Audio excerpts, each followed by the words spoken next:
എല്ലാവർക്കും നമ്മുടെ വീഡിയോയിലേക്ക് സ്വാഗതം. ഇന്നത്തെ വീഡിയോയ്ക്കകത്ത് നമ്മൾ ഡീമൺ സ്ലെയറിന്റെ ചാപ്റ്റർ 184 തൊട്ട് 187 വരെയാണ് നോക്കാൻ പോകുന്നത്. ചാപ്റ്റേഴ്സ് അപ്ലോഡ് ചെയ്യാൻ ഇത്ര ലേറ്റ് ആയതിന് എല്ലാവരോടും ഞാൻ സോറി ചോദിക്കുന്നു. ഇതുവരെയുള്ള ചാപ്റ്റേഴ്സ് കണ്ടിട്ടില്ലാത്തവർ നമ്മൾ പ്ലേലിസ്റ്റ് ക്രിയേറ്റ് ഉണ്ട്, ജസ്റ്റ് ഒന്ന് കയറി നോക്കുക. അപ്പോൾ ഒട്ടും താമസിക്കാതെ നമുക്ക് വീഡിയോയിലേക്ക് പോകാം. കഴിഞ്ഞ വീഡിയോയിൽ നമ്മൾ പറഞ്ഞു നിർത്തിയത് യൂഷിറോ തന്റെ കൈ ഉപയോഗിച്ച് നാക്കിമേന്റെ തല തുളച്ച് ഇൻഫിനിറ്റി കാസിൽ മൊത്തം തന്നെ കൺട്രോളിൽ കൊണ്ടുവരാൻ നോക്കുന്നതും ഇത് മനസ്സിലാക്കിയ മൂസാൻ ഡീമനെ ഇല്ലാണ്ടാക്കി അത് തടയുന്നതും ടാഞ്ചറോ നിന്നിരുന്ന സ്ഥലം ഉയർന്നു പൊങ്ങി കാസ്റ്റലിന്റെ റൂഫ് പൊളിച്ചവർ പുറത്ത് കിടക്കുന്നിടം വരെയായിരുന്നു. 184 ചാപ്റ്റർ തുടങ്ങുമ്പോൾ നമുക്ക് ടാഞ്ചറോയെ കാണാം. അവസാനം എങ്ങനെയൊക്കെയോ ബിൽഡിങ്ങിന് പുറത്തെത്തിയെന്നും തന്റെ കൂട്ടത്തിലുള്ളവരെല്ലാവരും ഇപ്പോൾ ഒരു മോശം സിറ്റുവേഷൻ കൂടാണ് കടന്നു പോകുന്നതെന്നും ടാഞ്ചറോ വീണെടുത്തു നിന്ന് മുകളിലേക്ക് നോക്കിക്കൊണ്ട് നന്നായി ആലോചിക്കുന്നുണ്ട്. തൊട്ടടുത്ത സീനിൽ നമുക്ക് കിരിയോ ഉപേക്ഷിക്കുകയെ കാണാം. അവസാനം അവർ വെളിയിലെത്തിയെന്നും നമ്മൾ വിചാരിച്ചതിൽ നിന്ന് ഒത്തിരി അകലെയാണ് അവരിപ്പോൾ എന്നും. പക്ഷെ കുഴപ്പമില്ല, അറ്റ്ലീസ്റ്റ് അവനെ സർഫസിലേക്കെങ്കിലും കിട്ടിയല്ലോ, ഒരു ചെറിയ ചാൻസിലും അവശേഷിക്കുന്നുണ്ടെന്ന് അവർ അങ്ങോട്ടും ഇങ്ങോട്ടും കമ്മ്യൂണിക്കേറ്റ് ചെയ്യുന്നുണ്ട്.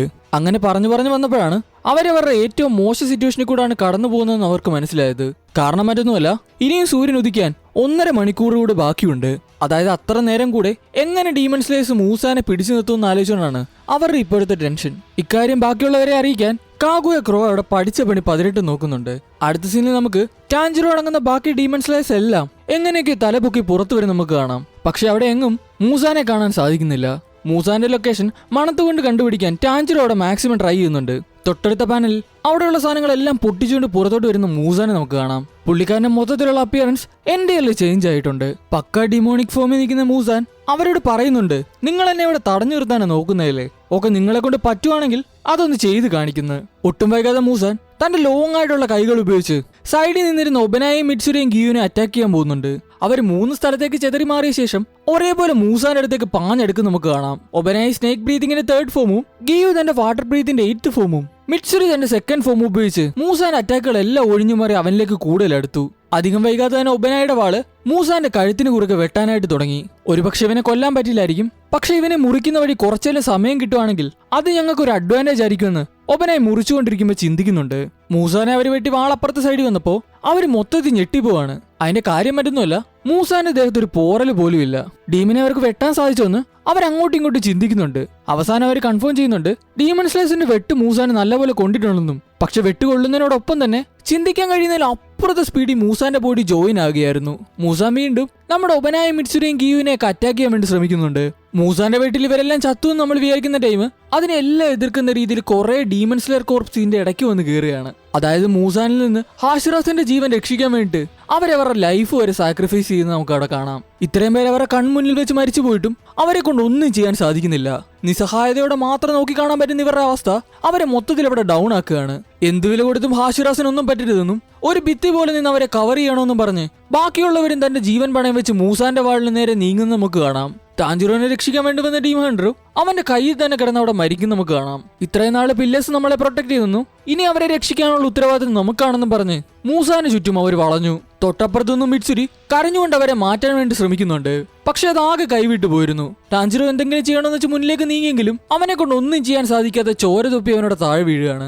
എന്റെ കൈ കൊണ്ട് മരിച്ചു വീഴുന്നവർ ശരിക്കും ലക്കിയാണെന്നും പക്ഷെ മുറിവോടെ നിൽക്കുന്നവരെല്ലാം വേദന കൊണ്ട് മരണം വരെ നരയിക്കുമെന്നും സംശയമുണ്ടെങ്കിൽ നിങ്ങൾ അങ്ങോട്ടേക്കൊന്ന് നോക്കാനും മൂസാൻ പറയുന്നുണ്ട്. ഹാഷിറാസ് നോക്കുമ്പോൾ കാണുന്ന കാഴ്ച മുറിഞ്ഞു കിടക്കുന്ന ഡീമൺ സ്ലെയർ കോപ്സിന്റെ നടുക്ക് ജീവനോടെ നരയിക്കുന്ന ടാഞ്ചറോയാണ്. ടാഞ്ചറോയുടെ മുഖത്തിന്റെ വലതുഭാഗം മൊത്തത്തിലൊരു വികൃതമായ മട്ടാണ്. ഇത് കണ്ട് ഗിയു ഞെട്ടിത്തെരിച്ചവിടെ നിപ്പുണ്ട്. മൂസാൻ അവനോടൊപ്പം പറയുന്നുണ്ട്, പേടിക്കൊന്നും വേണ്ട, അവൻ ഏതായാലും ഡീമൺ ആകാൻ പോകുന്നില്ല. ദേഹത്തേക്ക് കയറിയത് കുറച്ചധികം ബ്ലഡുകളാണ്.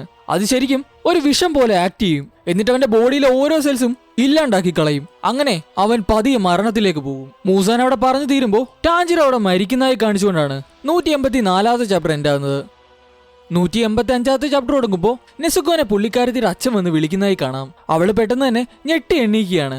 മരിച്ചുപോയ അവളുടെ അച്ഛന്റെ ഓർമ്മകളെ ഓർത്ത് അവൾ പെട്ടെന്ന് വിയർക്കുന്നതായി കാണാം. സക്കോജി എന്തെങ്കിലും പറ്റിയോന്ന് ചോദിക്കുമ്പോഴേക്ക് നെസുക്കോ അവിടെ നിന്ന് ഓടി രക്ഷപ്പെടാൻ ശ്രമിക്കുകയാണ്. ഇത് കാണുന്ന ടെങ്കൻ ഞെട്ടി ചോദിക്കുകയാണ്, നെസുക്കോ നീ എവിടെ പോവാണെന്ന്. അവളൊന്നും നോക്കാതെ തന്നെ അവിടുത്തെ ഡോർ ഉൾപ്പെടെ പൊളിച്ച് അവരുടെ എല്ലാവരെയും കണ്ണുവെട്ടിച്ച് പുറത്തു കടന്നു. രംഗോക്കുവിന്റെ അച്ഛൻ ഇതിനെപ്പറ്റി അവരോട് കമ്മ്യൂണിക്കേറ്റ് ചെയ്യാൻ വേണ്ടി ശ്രമിക്കുന്നുണ്ട്. പക്ഷെ എന്ത് ചെയ്യണമെന്നറിയാതെ ഉബയാഷിക്ക് ഫാമിലിയും അവിടെ പകച്ചിരിക്കുകയാണ്. എന്താ ചെയ്യേണ്ടതെന്ന് അറിയില്ലെന്നും ഇനി മൂസാൻ അവളെ മാനിപ്പുലേറ്റ് ചെയ്യുകയാണെന്നും അതിന് വഴിയില്ല എന്നും ഇനി മെഡിസിൻ കാരണമാണോ അവൾ തിരിച്ചു വന്നതെന്നും സക്കോജി അവളെ എങ്ങനെയും തിരിച്ചു കൊണ്ടുവരണമെന്നും അവന്റെ മൈൻഡിൽ ഉറപ്പിച്ചു. മറ്റൊന്നും ചിന്തിക്കാതെ അവൻ ഓർഡർ കൊടുക്കാൻ തീരുമാനിച്ചു. അതിന് മുതിരുന്നതിന് തൊട്ടുമുന്നേ ഒരു കൈ വന്ന് അവന്റെ തോളത്ത് പിടിക്കുന്നതായിട്ട് തോന്നുകയാണ്. നെസുക്കോ പൊക്കോട്ടെ എന്നും അവളെ തടയരുതെന്നും കിരിയോട് അയാൾ പറയുകയാണ്. നെസുക്കോന്റെ പുറകിന് അവളെ രക്ഷിക്കാൻ ആര് വീഴണമെന്ന് ചോദിക്കുന്ന ടൈം കിരി അവന്റെ സിസ്റ്റേഴ്സിന്റെ ഒക്കെ പറയുന്നുണ്ട് അവൾ പൊക്കോട്ടെ എന്ന്. പക്ഷെ അവളെ ഏതെങ്കിലും ഡീമൻ പിടിച്ചു കഴിഞ്ഞാല് അവളെ തിരിച്ചു കിട്ടില്ലെന്ന് കിരിയോട് അവര് പറയുന്നുണ്ട്. നിങ്ങൾ പറഞ്ഞത് ശരിയായിരിക്കും, പക്ഷെ അവളെ എതിർക്കാൻ എനിക്ക് കഴിയില്ലെന്നും അതിന് കാരണം അവന്റെ അച്ഛൻ ഇപ്പോൾ അവനെ വന്ന് തടഞ്ഞുവെന്നും കിരി അവന്റെ സിസ്റ്റേഴ്സിന്റെ ഒക്കെ കരഞ്ഞുകൊണ്ട് പറയുന്നുണ്ട്. അടുത്ത പാനലിൽ വേഗത്തിലോടുന്ന നെസുക്കോനെ നമുക്ക് അവിടെ കാണാം. അവളെ പിടിക്കാൻ പോയ സക്കോജിക്ക് അവളുടെ സ്പീഡുമായിട്ട് മാച്ച് ചെയ്യാൻ പറ്റുന്നില്ലെന്ന് പറയുന്നുണ്ട്. മരത്തിനിടയിലൂടെ നിന്ന് നെസുക്കോന്റെ അച്ഛൻ അവൾക്ക് വഴി കാട്ടുന്നതും നമുക്കവിടെ കാണാം. നെസുക്കോ ഓടിയെത്തിയതും വഴി തീർന്നിരുന്നു. മറ്റൊന്നും ചിന്തിക്കാതെ അവൾ ഉയരത്തിൽ താഴേക്ക് ചാടുന്ന കാണാം. പുറകെ കൂടെ ഓടി വന്ന സക്കോജി ഇത് കണ്ട് ഞെട്ടുന്നുണ്ട്. അവൾ അത്രയും ഉയരത്തിൽ നിന്ന് താഴേക്ക് ചാടിയത് പുള്ളിക്കാരനെ ശരിക്കും അത്ഭുതപ്പെടുത്തുന്നുണ്ട്. മനുഷ്യനാക്കാൻ വേണ്ടി ഉപയോഗിച്ച മെഡിസിൻ വർക്കായോ എന്ന് പോലും പുള്ളിക്കാരൻ അവിടെ ചിന്തിക്കുന്നുണ്ട്. എന്നിട്ട് അവൾ ഓട്ടം നിർത്താതെ നല്ല സ്പീഡിൽ തന്നെ ഓടിക്കൊണ്ടിരിക്കുകയാണ്. അടുത്ത സീനിൽ ടാഞ്ചിറോയെ കാണിക്കുമ്പോൾ കാണാം പുള്ളിക്കാരൻ ഏകദേശം മരിച്ച നിലയിൽ തന്നെയാണ്. ബാക്കിയുള്ള ഹാഷിറസ് എല്ലാം മൂസാനുമായിട്ട് ഫൈറ്റ് ചെയ്യാൻ അവിടെ ശ്രമിക്കുന്നുണ്ട്. പക്ഷെ എന്നിരുന്നാലും അവർക്കൊന്നും ചെയ്യാൻ സാധിക്കുന്നുമില്ല. ഒടിഞ്ഞിരിക്കുന്ന വാളിന് പകരം മറ്റൊരു വാൾ ഉപയോഗിക്കാൻ പോലും ഗിയുവിന് അവിടെ പറ്റുന്നില്ല. മൂസൻ തന്റെ പവേഴ്സ് ഉപയോഗിച്ച് ചുറ്റുപാട് മൊത്തം ഡാമേജ് ആക്കുന്ന കാണാം. ഗിയു, ഒബനായും മിറ്റ്സുരിയും ആ അറ്റാക്കിൽ ഡാമേജ് ആകുന്നതും നമുക്കവിടെ കാണാം. നിങ്ങൾക്കപ്പോൾ അനങ്ങാൻ സാധിക്കുമല്ലേ, നിങ്ങൾ മാർക്കുള്ളവരല്ലേ, അങ്ങനെയൊന്നും നിങ്ങൾ മരിക്കില്ലെന്നും മൂസാൻ അവരോട് പറയുന്നുണ്ട്. മിറ്റ്സുരി ആ അറ്റാക്കിൽ തന്നെ സ്റ്റക്കായ പോലെ നിലം പതിക്കുന്നുണ്ട്. മൂസാൻ ഒട്ടും വൈകാതെ അവൾക്ക് നേരെ വീണ്ടും തന്റെ അറ്റാക്കുകൾ പുറപ്പെടുവിക്കാൻ ശ്രമിച്ചു. പെട്ടെന്ന് തന്നെ പുള്ളിക്കാരന്റെ കൈ അവിടെ ചിന്നി ചിതറി നമുക്ക് കാണാം. അതിന് കാരണം വളരെ ഹെവി ആയിട്ടുള്ള ഒരു അറ്റാക്ക് ആണെന്ന് മനസ്സിലാക്കിയ മിറ്റ്സുരി സൈഡിലേക്ക് നോക്കുമ്പോൾ കാണുന്നത് പവർഫുൾ ആയിട്ടുള്ള നമ്മുടെ ഗ്യോമയുടെ വെപ്പൺ ആയിരുന്നു. താനെത്താൻ വൈകിയതിൽ ഗ്യോമ അവരോട് ക്ഷമ ചോദിക്കും നമുക്കവിടെ കാണാം. ഇവനാണല്ലേ കൊക്കോഷിപ്പുവിനെ വകവരുത്തിയതെന്ന് മൂസൻ തന്റെ മൈൻഡിൽ ചിന്തിച്ചു. ആ ടൈമിൽ നമ്മുടെ ഗ്യോമൈ ചെയിൻ ഇട്ടിങ്ങനെ മാസമായിട്ട് കറക്കിക്കൊണ്ടിരിക്കുകയാണ്. മൂസാൻ അടുത്തതായി ചിന്തിക്കാൻ പോലും സമയം കൊടുക്കാതെ അവന്റെ തലയ്ക്ക് കുറുകെ ഒരു വാള് വീശുന്ന കാണാം. ആ വാളവനെ അവിടെ നെടുക മുറിക്കുന്നുണ്ട്. അത് മറ്റാരുമല്ലായിരുന്നു, നമ്മുടെ സനമിയായിരുന്നു. സനമി ഗന്നി മരിച്ച സങ്കടത്തിൽ ഒരുമാതിരി സൈക്കോ ലുക്കിലാണ് ഇരിക്കുന്നത്. സനമി മൂസാന് നേരെ കുപ്പി പോലുള്ള എന്തോ കുറെ ഒബ്ജക്റ്റുകൾ വലിച്ചെറിയും നമുക്കവിടെ കാണാം. അതെല്ലാം മൂസാൻ തന്റെ കൈകൾ ഉപയോഗിച്ച് തട്ടിത്തെറിപ്പിക്കുന്നുണ്ട്. ഒട്ടും വൈകാതെ സനമി ഒരു തീപ്പെട്ടി കത്തിച്ച് മൂസാന് നേരെ എറിയുന്ന കാണാം. മൂസാൻ ആകെ തീ പിടിച്ച് കത്തി നിൽക്കുകയാണ്. ഒരുമാതിരി ചെറ്റത്തരം കാണിക്കലെന്ന് മൂസാൻ സനമിയോട് പറഞ്ഞു. നിന്നെ പോലുള്ളവന്മാർക്ക് ഇതാ വേണ്ടതെന്നും സനമി മൂസാന് മറുപടിയെ കൊടുത്തു. അടുത്ത സ്ലൈഡിൽ ഇതെല്ലാം കണ്ടുകൊണ്ട് വിറച്ചുകൊണ്ട് നിൽക്കുന്ന മുറാട്ടെ നമുക്ക് കാണാം. ഇതാണല്ലേ മൂസാനെന്നും എന്റെ ഫാമിലിയുടെ എനിമിയെന്നും ഇവനെ എങ്ങനെയും അവർ കൊന്നിരുന്നെങ്കിലെന്നും അവന്റെ മൈൻഡിൽ ഇങ്ങനെ പറഞ്ഞുകൊണ്ടിരുന്നു. പക്ഷെ ധൈര്യമില്ലായ്മ കാരണം അവനൊന്നും അവിടെ ചെയ്യാനേ പറ്റുന്നില്ല. ഗിയു പെട്ടെന്ന് മുറാട്ടെ അവിടെ ശ്രദ്ധിക്കുന്നുണ്ട്. അവനവന്റെ പേര് വിളിച്ചിട്ട് പറയുന്നുണ്ട് ടാഞ്ചുറോയ്ക്ക് അവിടെ നനങ്ങാൻ സാധിക്കില്ലെന്നും നീ എങ്ങനെയും അവനെ ഒരു സേഫ് ആയിട്ടുള്ള സ്ഥലത്തേക്ക് എത്തിക്കാനും. ഇത് കേട്ടപാതി അവൻ മറ്റൊന്നും ചിന്തിക്കാതെ ടാഞ്ചുറോന്റെ നേർക്ക് നീങ്ങി. ടാഞ്ചുറോ, നീ ഒന്നും പേടിക്കണ്ട, ഞാൻ നിന്നെ സേഫ് ആയിട്ടുള്ള സ്ഥലത്ത് എത്തിക്കുമെന്ന് അവൻ ഇങ്ങനെ പറയുന്നുണ്ട്. അതോടൊപ്പം തന്നെ ഗിയോ അവന്റെ പേര് ഓർത്തിരുന്നതിൽ അവൻ ആകെ സന്തോഷവാനുമാണ്. ഇവരൊരേ ബാച്ച്മേറ്റ്സ് ആയിരുന്നെങ്കിലും പവറിന്റെ കാര്യത്തിൽ ഒത്തിരി വ്യത്യാസം ഉണ്ടായിരുന്നെന്നും എങ്കിലും അവൻ എന്റെ പേര് ഓർത്തിരിപ്പുണ്ടല്ലോ എന്ന് മുറാട്ട തന്നോട് തന്നെ പറഞ്ഞു. അടുത്ത സ്ലൈഡിൽ നമുക്കൊരു നീല ആകാശം കാണാം. അത് നോക്കിക്കാണുന്ന ടാഞ്ചുറയെ പോലെ തന്നെ ഇരിക്കുന്ന ഒരു ചെറുക്കനെയും നമുക്കവിടെ കാണാം. വസ്ത്രവും കണ്ണും മുഖവും എല്ലാം ഒരേപോലെ ആയിരുന്നെങ്കിലും പുള്ളിക്കാരന്റെ തലയിൽ ടാഞ്ചുറയുടെ പോലത്തെ മാർക്കുകൾ കാര്യങ്ങളൊന്നും ഇല്ലായിരുന്നു. എനിക്കൊന്നും സ്മെല്ല് ചെയ്യാൻ പറ്റുന്നില്ലെന്ന് കയ്യിലൊരു കോടാലിയൊക്കെ പിടിച്ചുകൊണ്ട് അവൻ പറയുന്നതായി കാണിച്ചുകൊണ്ടാണ് 185 ചാപ്റ്റർ എൻ്റെ ആവുന്നത്. 186 ചാപ്റ്റർ തുടങ്ങുമ്പോൾ ടാഞ്ചുറോ ഒരു വീടിന് മുന്നിൽ ഇങ്ങനെ നിൽക്കുകയാണ്. ഇത് അവന്റെ വീടാണോ എന്നും കാണാൻ അവൻ്റേതുപോലെ ഉണ്ടല്ലോ എന്നും വളരെ അത്ഭുതത്തോടെ ടാഞ്ചുറോ ആ വീടിനെ നോക്കി നിൽക്കുന്നുണ്ട്. പെട്ടെന്നാണ് അവൻ അവന്റെ കയ്യിലിരിക്കുന്ന കോടാലി കണ്ടത്. താൻ എന്താണ് ചെയ്യുന്നതെന്നും മരം വെട്ടിക്കൊണ്ടിരിക്കുവായിരുന്നോ എന്നും അവൻ അവനോട് തന്നെ ചോദിച്ചു. തൊട്ടു പിന്നിലൂടെ ഒരു കൊച്ചു കൈ വന്ന് അവന്റെ കാലിൽ പിടിച്ചു. ആ കാലിൽ പിടിച്ച കുട്ടി അവനെ അച്ഛ എന്നും വിളിച്ചു. ഹേ, അച്ഛനോ? ഞാൻ എപ്പോഴാ അച്ഛനായെന്നുള്ള മട്ടിൽ ടാഞ്ചുറോ ആ കുട്ടി അത്ഭുതത്തോടെ നോക്കി നിന്നു. ആ കുട്ടി ദൂരങ്ങളിലേക്ക് ചൂണ്ടിക്കാണിച്ചു. അവിടെ അവനെ കാത്ത് നമുക്ക് എല്ലാവർക്കും പരിചയമുള്ള ഒരു കഥാപാത്രവും ഉണ്ടായിരുന്നു. ഒറ്റ നോട്ടത്തിൽ തന്നെ അവനത് യുറീച്ചിയാണെന്ന് മനസ്സിലാവുകയും ചെയ്തു. അവിടെ മറുവശത്ത് ടാഞ്ചുറോയെ രക്ഷിക്കാൻ വേണ്ടിയിട്ട് മുറാട്ടെ എന്തെന്നില്ലാതെ കഷ്ടപ്പെടുകയാണ്. നെഞ്ചിലൊക്കെ അമർത്തി എങ്ങനെയും ടാഞ്ചുറോയെ പഴയ പടിയാക്കാനാണ് മുറാട്ട ശ്രമിക്കുന്നത്. പക്ഷെ അവന്റെ സ്വന്തം ഹാർട്ട് ബീറ്റിൽ അവന് ടാഞ്ചുറോന്റെ ഹാർട്ട് ബീറ്റ് കേൾക്കാൻ പോലും പറ്റുന്നില്ല. എങ്കിലും അവൻ നല്ലപോലെ കഷ്ടപ്പെടുന്നുണ്ട് ടാഞ്ചുറോയെ രക്ഷിക്കാൻ. മുറാട്ടയുടെ പിന്നിലൂടെ ഒരു ഡീമൺ സ്ലെയർ ഓടി വന്നവനെ വിളിച്ചു. പേടിച്ചുകൊണ്ട് അവൻ നോക്കിയെങ്കിലും അതവന്റെ സുഹൃത്ത് തന്നെയായിരുന്നു. യൂഷിറോ എങ്ങനെയും തിരിച്ചു കൊണ്ടുവരണമെന്നും അവൻ രക്ഷപ്പെട്ട ടാഞ്ചുറോയെ നമുക്ക് പഴയപടി എത്തിക്കാമെന്നും അവൻ മുറാട്ടയോട് പറഞ്ഞു. അവരതിനായി പോകാൻ തുടങ്ങുന്നു നമുക്കവിടെ കാണാം. അടുത്ത സ്ലൈഡ് കാണിക്കുമ്പോൾ ടാഞ്ചുറോ യുറീച്ചിയും വീടിന് മുൻപിൽ ഇരിക്കുകയാണ്. എനിക്ക് ശരിക്കും ആരെങ്കിലും എന്നെ കേൾക്കാനായിരുന്നു വേണ്ടിയിരുന്നെന്ന് യുറീച്ചി ടാഞ്ചുറോയോട് പറഞ്ഞു. കുറെ നേരം ചിന്തിച്ചപ്പോ നിന്റെ ഭാര്യയുടെ മുഖമാണ് എന്റെ മൈൻഡിലേക്ക് വന്നെന്നും യുറീച്ചി അവിടെ സൂചിപ്പിക്കുന്നുണ്ട്. ടാഞ്ചുറോയുടെ മൈൻഡിൽ എങ്ങനെയും ബ്രീത്തിങ് സ്റ്റൈലിന്റെ 13ാമത്തെ ഫോം കണ്ടുപിടിക്കണമെന്നുള്ള ഒറ്റ ചിന്തയുള്ളൂ. അതിനെപ്പറ്റി ചോദിക്കാനായി മുതിർന്ന ടാഞ്ചുറോ പക്ഷെ അവിടെ പറഞ്ഞത് മറ്റൊന്നായിരുന്നു. ഇതിപ്പോൾ 2 വർഷമായല്ലോ എന്നും നീ ഏതായാലും ഓക്കെ ആണല്ലോ എന്നുമായിരുന്നു. അവന്റെ ബോഡി അവന്റെ പോലും സമ്മതമില്ലാതെ സംസാരിക്കുന്നത് അവനെ ശരിക്കും അവിടെ അത്ഭുതത്തിലാക്കുന്നുണ്ട്.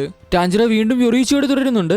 നീ അന്ന് കണ്ടപ്പോൾ ഇവള് വളരെ കുഞ്ഞായിരുന്നു, ഇപ്പൊ കണ്ടില്ലേ, അത് വെച്ച് കമ്പയർ ചെയ്യുമ്പോൾ ഇവള് ശരിക്കും വലുതായി. ടാൻജിറോയ്ക്ക് ശരിക്കും അപ്പോഴാണ് കാര്യം പിടികിട്ടുന്നത്.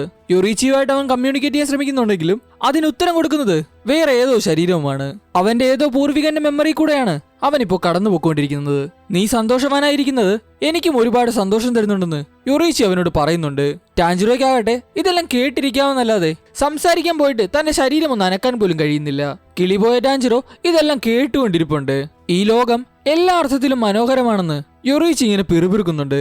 ഈ ലോകത്തിലേക്ക് ജനിച്ചു വീഴുന്നതും ഒരനുഗ്രഹമാണ്. അവന്റെ അമ്മ വളരെ ഭക്തിയുള്ള ആളായിരുന്നെന്നും ലോകത്തിന്റെ നന്മയ്ക്കായി അവരെല്ലാ ദിവസവും പ്രാർത്ഥിക്കുമായിരുന്നെന്നും യൊറീച്ചി അവിടെ പറയുന്നുണ്ട്.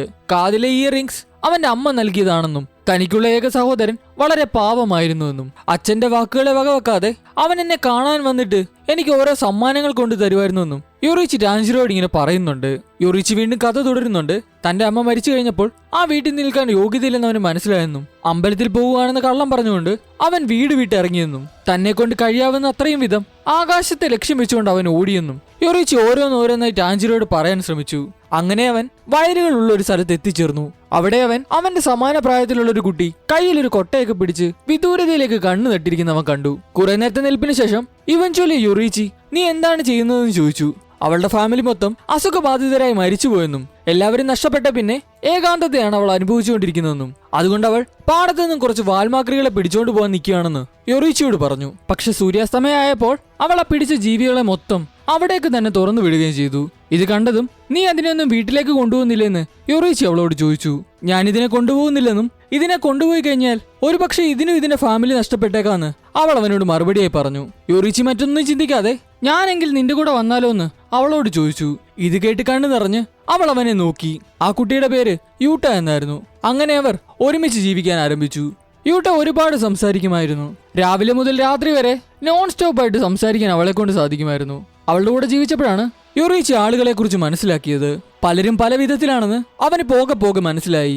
മനുഷ്യ ശരീരത്തിലൂടെ ഓർഗൻസ് കാണാൻ പറ്റുന്നത് അവൾ ഇതിനു മുമ്പ് കേട്ടിട്ട് കൂടിയില്ലായിരുന്നു. 10 വർഷങ്ങൾക്ക് ശേഷം അങ്ങനെ ഇവരുടെ കല്യാണമൊക്കെ കഴിഞ്ഞു. യൂട്ട പ്രഗ്നന്റുമായി. അങ്ങനെ പതിയെ കുഞ്ഞിനെ പ്രസവിക്കാനുള്ള അവസാന മാസങ്ങളായി. അങ്ങനെ ഇരിക്കെ ഒരു ദിവസം യൊറീച്ചി അവളെ പരിചരിക്കാൻ ആളെ തപ്പി പുറത്തേക്ക് പോകാൻ തീരുമാനിച്ചു. നേരം വൈകുന്നതിന് മുമ്പ് തിരിച്ചു വരാനായിരുന്നു യൊറീച്ചിയുടെ പ്ലാൻ. പക്ഷെ വഴിയിൽ വെച്ച് അവൻ ഒരു വൃദ്ധനെ കണ്ടുമുട്ടി. അദ്ദേഹമാട്ടെ അയാളുടെ മകനെ കാണണമെന്നുള്ള ആവശ്യം യൊറീച്ചിയോട് ധരിപ്പിച്ചു. ഹൃദ്രോഗിയായിരുന്ന അയാളുടെ ആഗ്രഹം തള്ളിക്കളയാൻ യൊറീച്ചിക്ക് ഒട്ടും സാധിച്ചില്ല. യൊറീച്ചി അയാളെ തൂക്കി അയാളുടെ മകനെ ലക്ഷ്യം വെച്ചിറങ്ങി. അദ്ദേഹത്തിന്റെ മകനാകട്ടെ മരണത്തിന്റെ വക്കത്തുമായിരുന്നു. ആ വൃദ്ധനെ സഹായിച്ചതിന് ശേഷം യൊറീച്ചി വൈകിയിരുന്നു. ആളെ കണ്ടുപിടിക്കുന്നത് നാളെയാക്കാമെന്ന് വിചാരിച്ച് യൊറീച്ചി വീണ്ടും തന്റെ പ്രദേശത്തേക്ക് യാത്രയായി.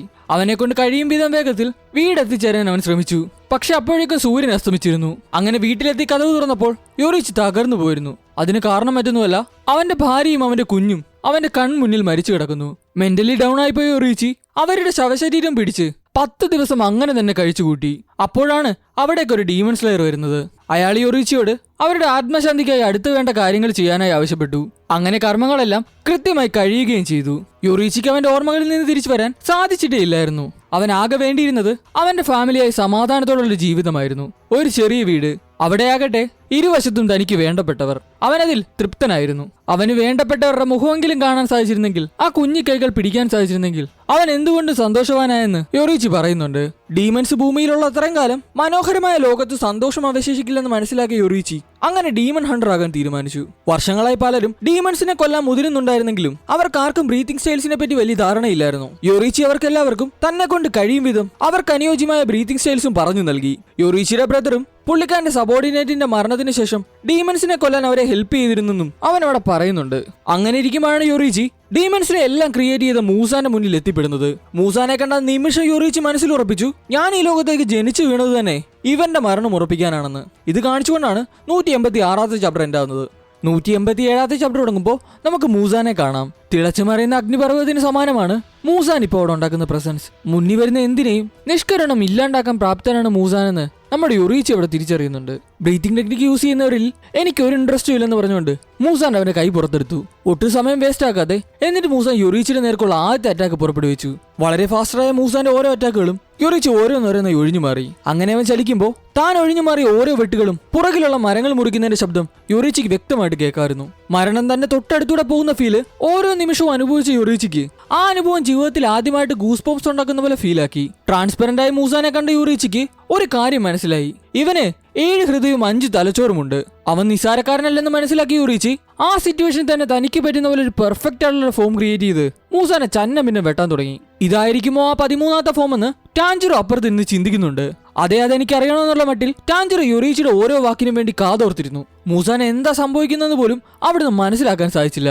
ആ കൺഫ്യൂഷനിൽ ബോഡി റീജനറേറ്റ് ചെയ്യാൻ പോലും അവൻ വിട്ടുപോയിരുന്നു. മുറിഞ്ഞുപോയ കൈകൾ കൊണ്ട് അവന്റെ തല നിലത്ത് വീഴാതിരിക്കാൻ മൂസാൻ മാക്സിമം ശ്രമിച്ചു. റെഡ് ബ്ലേഡ് ഉപയോഗിച്ച് മൂസാനെ കീഴ്പ്പെടുത്താൻ പറ്റുമെന്ന് യൊറിച്ചിക്ക് ഉറപ്പായിരുന്നു. പക്ഷെ അതിനു മുമ്പ് യൊറിച്ചിക്ക് അവനോട് കുറച്ച് കാര്യങ്ങൾ ചോദിക്കണമായിരുന്നു. മുറിവേറ്റിരിക്കുന്ന മൂസാനോട് എന്താണ് ജീവൻ എന്ന് യൊറിച്ചി ചോദിച്ചു. ഒരു മറുപടിയും കൊടുക്കാതെ മൂസാൻ തലയുയർത്തി യൊറിച്ചിയെ നോക്കി. യൊറിച്ചിയുടെ വാക്കുകൾ മൂസാന്റെ ഹൃദയത്തിലെത്തിയില്ലെന്ന് അവന് മനസ്സിലായി. ചുവന്നു തുടുത്ത് അവനെ എങ്ങനെയെങ്കിലും കൊല്ലണമെന്നുള്ള മട്ടിൽ മൂസാൻ തുറച്ചു നോക്കിക്കൊണ്ടേയിരുന്നു. മൂസാനൊപ്പം ഉണ്ടായിരുന്ന ഡീമൻ പെണ്ണിനെ യൊറിച്ചി ജസ്റ്റ് ഒന്ന് നോക്കി. അവൾ അവനെ രക്ഷിക്കാൻ ശ്രമിച്ചതേ ഇല്ലായിരുന്നു. അവൾ കണ്ണുകൾ മിഴിച്ച് മുറിവേറ്റി കിടക്കുന്ന മൂസാനെ നോക്കിക്കൊണ്ടേയിരുന്നു. എന്തെന്നില്ലാത്തൊരു ഹോപ്പ് ആ കണ്ണുകളിൽ യൊറിച്ചി കണ്ടു. അവളോട് പിന്നെ സംസാരിക്കാമെന്നുള്ള മട്ടിൽ യൊറിച്ചി തന്റെ ആദ്യ ചുവട് മുന്നിലേക്ക് വെച്ചു. യൊറിച്ചി മുന്നിലേക്ക് വരുന്ന കണ്ടതും മൂസാൻ അവന്റെ പല്ലുകൾ കൂട്ടിക്കടിക്കുന്നുണ്ടായിരുന്നു. തൊട്ടടുത്ത നിമിഷം മൂസാൻ പല പല ഭാഗങ്ങളായി ചിതറി ദൂരങ്ങളിലേക്ക് പോകാൻ ശ്രമിച്ചു. അവന്റെ ശരീരം ഏകദേശം 1500ഓളം പീസായിട്ടാണ് പല സ്ഥലത്തേക്കും ചിതറിയത്. അതിൽ 1500ഓളം എണ്ണം യൊറിച്ചിക്ക് കട്ട് ചെയ്യാനും സാധിച്ചു. ബാക്കിയുള്ള ഭാഗങ്ങൾ വളരെ ചെറുതായിരുന്നതുകൊണ്ട് തന്നെ അതെല്ലാം കൂട്ടിവെച്ചാലും ഒരു ബ്രെയിനിന്റെ സൈസേ വരത്തുള്ളായിരുന്നു. അതുകൊണ്ട് തന്നെ യൊറിച്ചിക്ക് അവിടെ ഒന്നും ചെയ്യാൻ സാധിച്ചതുമില്ല. മൂസാനൊപ്പം ഉണ്ടായിരുന്ന പെൺകുട്ടി നിലത്തേക്ക് വീഴുന്ന ശബ്ദം യൊറിച്ചി കേട്ടു. നിലത്ത് മുട്ടുകുത്തി കിടന്ന് അവൾ കരയുന്നുണ്ടായിരുന്നു. നീ വളരെ തൊട്ടടുത്തെത്തിയതല്ലേ, നിനക്കവനെ കൊന്നൂടായിരുന്നോ എന്ന് ചോദിച്ച് അവൾ വാവിട്ട് കരഞ്ഞു. യൊറിച്ചി അവളോടൊപ്പം തൊട്ട് സൈഡിൽ വന്നിരുന്നു. താൻ എന്താണ് മരിക്കാത്തതെന്ന് അവൾ അവളുടെ ശരീരം നോക്കിക്കൊണ്ട് ചിന്തിച്ചുകൊണ്ടേയിരുന്നു. യൊറിച്ചി ആ പെൺകുട്ടിയെ റിലാക്സ് ആക്കാൻ മാക്സിമം ശ്രമിച്ചു. അതിനുശേഷം മൂസാനെ പറ്റിയുള്ള ഇൻഫർമേഷൻസ് തന്നെ കൊണ്ട് പറ്റും വിധം അവൻ മനസ്സിലാക്കി. യൊറിച്ചി മരിക്കാതെ മൂസാൻ ഇനി പുറത്തു വരില്ലെന്ന് അവൾ അവനോട് പറഞ്ഞു. താൽക്കാലികമായി പെൺകുട്ടിയെ മൂസാനിൽ നിന്ന് വേർപെടുത്തിയതിന് പകരമായി അവളോട് യൊറിച്ചി ഒരു സഹായം ചോദിച്ചു. എന്നെങ്കിലും ഒരു കാലത്ത് മൂസാനെ ഇല്ലാതാക്കാൻ ഒരു അവസരം കിട്ടിയാൽ അതിന് നിങ്ങൾ ഡീമൺ സ്ലെയറിന്റെ കൂട്ടത്തിൽ നിൽക്കണമെന്നായിരുന്നു അവൻ ആവശ്യപ്പെട്ടത്. അവൾ അതിന് സമ്മതവും മൂളി. അവളുടെ പേര് മറ്റൊന്നുമല്ലായിരുന്നു, തമായോ എന്നായിരുന്നു. ഇത് കേട്ടതും തമായോ എന്ന് ടാൻജിറോ ഞെട്ടി നോക്കുന്നുണ്ട്. ഇതെല്ലാം കഴിഞ്ഞ് യൊറിച്ചിയുടെ കൂട്ടത്തിലുള്ളവർ റഷ് ചെയ്ത് അവന്റെ അടുക്കലേക്ക് വന്നു. അവർ വന്നപാടെ പറഞ്ഞ കാര്യം ഇതായിരുന്നു: യൊറിച്ചിയുടെ സ്വന്തം ബ്രദർ ഡീമനായി മാറിയെന്ന്. അവൻ ഡീമനായി മാറിയതിനും മൂസാനെ ഒന്നും ചെയ്യാൻ പറ്റാഞ്ഞതിലും തമായോനെ വെറുതെ വിട്ടതിനും എല്ലാത്തിനും യൊറിച്ചിയുടെ കൂട്ടത്തിലുള്ളവർ തന്നെ വട്ടം കൂടിയെന്ന് അവനെ കുറ്റപ്പെടുത്താൻ തുടങ്ങി. തൊട്ടപ്പുറത്ത് നിന്ന് സുമിയോഷി നിന്റെ ഭാഗത്ത് ഒരു തെറ്റുമില്ലായിരുന്നു എന്ന് അവനെ പറഞ്ഞ് സമാധാനിപ്പിക്കാൻ ശ്രമിച്ചു. വളരെ വിഷമത്തിലിരുന്ന് യൊറിച്ചിയോട് പറയുന്നുണ്ട്, മൂസാനെ ഡിഫീറ്റ് ചെയ്യാനുള്ള പവറോട് കൂടിയായിരുന്നു എന്റെ ജനനം. പക്ഷെ അവനെ ഇല്ലാണ്ടാക്കാൻ എനിക്ക് സാധിച്ചില്ല. അതുകൊണ്ട് തന്നെ ഭൂമിയിൽ നിന്ന് കുറെ ജീവൻ ഇല്ലാണ്ടാകുകയും ചെയ്തു. സുമിയോഷി ഒന്നും മിണ്ടാതെ യൊറിച്ചി എങ്ങനെ സമാധാനിപ്പിക്കണമെന്നറിയാതെ നിശബ്ദനായി നിന്നു. എന്താണ് അവനൊന്നും പറയാത്തതെന്നുള്ളത് ടാൻജിറോ ഉള്ളിരുന്ന് ഇങ്ങനെ ആലോചിക്കുന്നുണ്ട്. കുറെ നേരം അങ്ങനെ നിശബ്ദമായി കടന്നുപോയി. പെട്ടെന്ന് തന്നെ പുള്ളിക്കാരന്റെ മകൾ യൊറിച്ചിയുടെ കയ്യിൽ പിടിച്ചു വലിച്ചു. അവനത് കണ്ടതും നിറകണ്ണുകളോടെ പറയുന്നുണ്ട്, യൊറിച്ചി നീ അവളെ ഒന്ന് എടുക്കാൻ. ആകാശത്തോളം അവളെ പൊക്കുന്നത് അവൾക്ക് വളരെ ഇഷ്ടമാണെന്നും നിനക്ക് എന്നേക്കാൾ ഹൈറ്റ് ഉള്ളത് കൊണ്ട് തന്നെ അവൾ വളരെ ഹാപ്പി ആകുമെന്നും. ഇത് കേട്ടപാടെ യൊറിച്ചി ആ കുഞ്ഞിനെടുത്ത് മുകളിലേക്ക് പൊക്കുന്നുണ്ട്. മുകളിലെത്തിയപാടെ സന്തോഷം കൊണ്ട് കുഞ്ഞ് പൊട്ടിച്ചിരിക്കുന്ന നമുക്കവിടെ കാണാം. മനോഹരമായ കുഞ്ഞിന്റെ ചിരി കണ്ടതും യൊറിച്ചിയുടെ കണ്ണുകൾ നിറയാൻ തുടങ്ങി. ഈ സമയം തന്നെ സുമേഷിയുടെ ഭാര്യ പുറത്തുനിന്ന് അങ്ങോട്ടേക്ക് വരുന്ന കാണാം. വന്നു കയറുമ്പോൾ അവൾ കാണുന്ന കാഴ്ച യൊറിച്ചി അവരുടെ കുഞ്ഞിനെ കെട്ടിപ്പിടിച്ച് കരയുന്നതായിരുന്നു. സൂക്ഷിച്ചു നോക്കിയപ്പോഴാണ് അവൾക്കത് യൊറിച്ചിയാണെന്ന് മനസ്സിലായത്. എന്തിനാണ് കരയുന്നതെന്നും എല്ലാം ശരിയാകുമെന്നും ഇപ്പൊ നിങ്ങൾക്ക് ഞാൻ വയറ് നിറയാൻ വരെ ആഹാരം തരാമെന്നും അവൾ അവിടെ പറയുന്നുണ്ട്. അവൾ നേരെ ചെന്ന് യൊറിച്ചിയുടെ തലയിൽ തലോടി ആശ്വസിപ്പിച്ചു. തൊട്ടടുത്ത സീനിൽ സുമേഷിയുടെ ഉള്ളിൽ ഉറങ്ങിക്കിടക്കുന്ന ടാൻജിറോയെ നമുക്ക് കാണാം. അവൻ ചിന്തിക്കുന്നുണ്ട്, ഇപ്പോൾ ഞങ്ങൾ ഒരു ബാറ്റിലിന് നടുക്കാണ്. യൊറിച്ചിയുടെ ഹൃദയമാകട്ടെ 100ഓളം വർഷങ്ങൾക്ക് മുമ്പ് നിലച്ചും പോയി. പക്ഷെ കുറച്ചു നേരത്തേക്കെങ്കിലും അദ്ദേഹത്തെ നമുക്ക് തിരിച്ചു കിട്ടിയിരുന്നെങ്കിലും ആലോചിച്ചുകൊണ്ട് ടാൻജിറോയുടെ കണ്ണിൽ കൂടെ വെള്ളം വരുന്നതൊക്കെ കാണിച്ചുകൊണ്ടാണ് 187ാമത്തെ ചാപ്റ്റർ ഉണ്ടാകുന്നത്. അപ്പൊ ഇന്നത്തെ വീഡിയോ ഇത്രയൊക്കെ ഉള്ളൂ. വീഡിയോ ഇഷ്ടപ്പെട്ട ലൈക്ക് സബ്മിറ്റ് ചെയ്യാൻ മറക്കരുത്. സൺറൈസ് കൗണ്ട് ഡൗൺ ആർക്കിന്റെ ബാക്കി ചാപ്റ്റേഴ്സ് ഉടനെ അപ്ലോഡ് ചെയ്യുന്നതായിരിക്കും. പുതിയൊരു വീഡിയോ ആയിട്ട് കാണുന്നവരെ ബൈ.